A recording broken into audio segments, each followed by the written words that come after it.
First year art economics part 1 और lesson number 4 है आंकड़ों का प्रस्तुतिकरण। ये अध्याय हम जो है पढ़ रहे हैं। आज का सवाल देखिए है, आपने अपने विद्यालय की प्रत्येक कक्षा में इस वर्ष अध्ययन कर रहे छात्रों की संख्या का संग्रह कीजिए। अब उसी सारणी को दंड आरेख द्वारा दर्शाइए। तो इसमें देखिए सवाल पूछ रहा है कि आप अपने विद्यालय के प्रत्येक कक्षा में, जो आपका विद्यालय है उस प्रत्येक कक्षा में जो बच्चे पढ़ रहे हैं उनकी संख्या आप एकत्र कीजिए और एक सरल दंड आरेख द्वारा इसको सारणी बना करके उसे सरल दंड आरेख द्वारा दर्शाइए। तो ये देखिए इसमें विद्यालय के प्रत्येक कक्षा में इस वर्ष अध्ययन कर रहे छात्रों की संख्या है। तो जो छात्रों की संख्या इसमें चूँकि ये दे रहा है कि अपने विद्यालय के जो कक्षा है उन छात्रों की संख्या एकत्र करना है। तो ये आप अगर जैसा इसमें सवाल में दिया है तो इसमें कक्षा 1 से कक्षा 12 तक की संख्या दी हुई है। तो ये तो उत्तर है। इसमें जैसे छात्रों की संख्या दी हुई है तो ये संख्या आप अपनी मर्जी से, जैसे आपका अगर कोई विद्यालय है या आपको कोई इस तरह का कोई जानकारी है तो आप ये अपने हिसाब से भी इसको लिख सकते हैं। कक्षा में इतने छात्र, 2 में इतने छात्र, 3 में इतने छात्र, क्योंकि ये जो है कोई एक्यूरेट कैलकुलेशन नहीं है, एक्यूरेट ये कोई वो आंकड़ा नहीं है। तो आप इसमें अगर 30 है, 30 का एक कक्षा एक में 30 का 25 लिख देते हैं या 35 लिख देते हैं तो इसमें कोई गलत नहीं है कि मतलब ये आंकड़ा आपको अपने आप से तैयार करना है। तो इसमें 2 कॉलम देखिए सारणी बनी हुई है, कक्षा लिखा हुआ है, दूसरे में छात्रों की संख्या है। कक्षा 1 में 30 बच्चे हैं और 2 में 35 बच्चे हैं, 3 में 40 बच्चे हैं, 4 में 40 बच्चे हैं, 5 में 40 बच्चे हैं। ऐसे 12 तक की बच्चे जो हैं क्लास वाइज उनकी संख्या लिखी गई है। तो ये तो हमारी सारणी हो गई, लेकिन इसको हमें सरल दंड आरेख के द्वारा दर्शाना है। तो सरल दंड आरेख द्वारा देखिए हम कैसे दर्शाएंगे।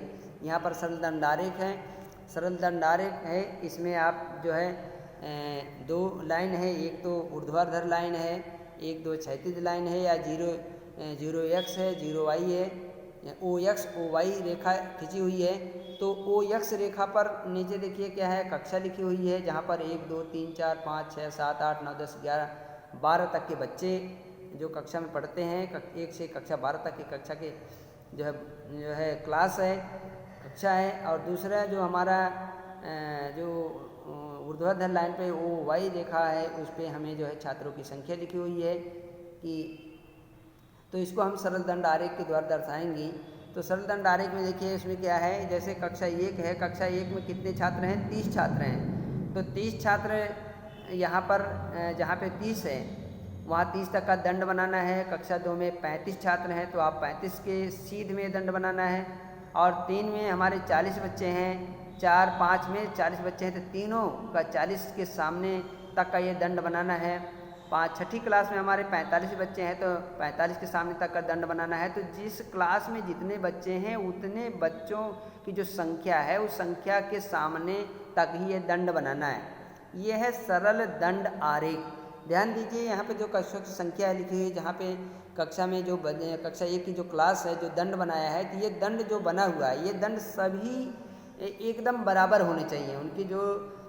इनकी जो चौड़ाई है, यानी इसके जो दंड चौड़े बने हुए, जितने चौड़ाई में बने हुए हैं बिल्कुल एक समान सारे दंड होने चाहिए, नंबर 1 बात। दूसरी बात यह है कि जो छात्रों की संख्या है यहाँ पर चूँकि मिनिमम 30 छात्र हैं तो 30 से ही स्टार्ट कर दिया है, ऐसी बात नहीं है। इसको आप चाहें तो 10 20 30 40 50 60 70 60 तक ही बना सकते हैं। तो 10 तक कोई नहीं है, 10 तक नहीं बनाना, 20 तक नहीं बनाना है, 30 में आ गया तो 30 तक बनाना है।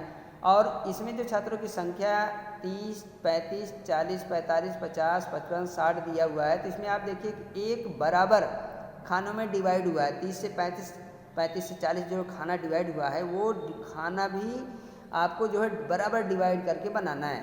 तो ये जो 30 से दिया हुआ इसको आप 0 से लेके 10 20 30 ऐसे बना सकते हैं, क्योंकि हाईएस्ट जो संख्या हमारी इसमें लगभग 55 है। तो 55 से 60 तक ही आप खींच दीजिए, 80 तक खींचने की ज़रूरत नहीं है इसमें। लेकिन अगर ऐसा दिया है तो आप ऐसे ही बना सकते हैं।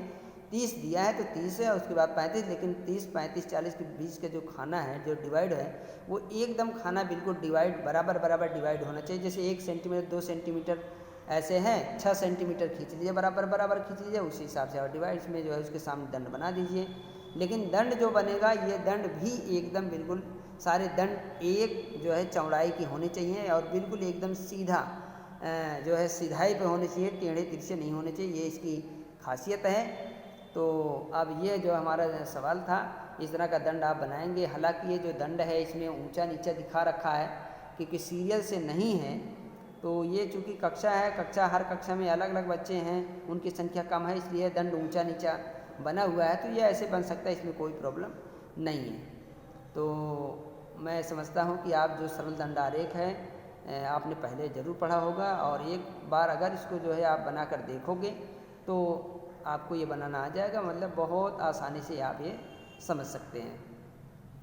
तो अगर फिर भी आपको समझ में नहीं आता है तो आप इसको दोबारा से जो है आप पूछ सकते हैं, कमेंट कर सकते हैं, आपको निश्चित रूप से बताया जाएगा। और हमारी कोशिश ये है कि जो भी सवाल बताए जा रहे हैं आपको समझ में आ जाना चाहिए। अब ये आपके ऊपर निर्भर करता है कि आप उसमें कितना इंटरेस्ट लेते हैं, कितना आप उसको नहीं समझ पाते हैं तो कमेंट करते हैं या पूछने की कोशिश करते हैं, ये आपके ऊपर निर्भर करता है। तो आप कोशिश कीजिए, प्रयास कीजिए। नहीं समझ में आ रहा है तो बिल्कुल तुरंत उसको जो है आप जो कमेंट कीजिए या जो है आप डायरेक्ट संपर्क कर सकते हैं, तो ये आपको आसानी से बताया जाएगा। आज का सवाल यहीं ख़त्म होता है। धन्यवाद।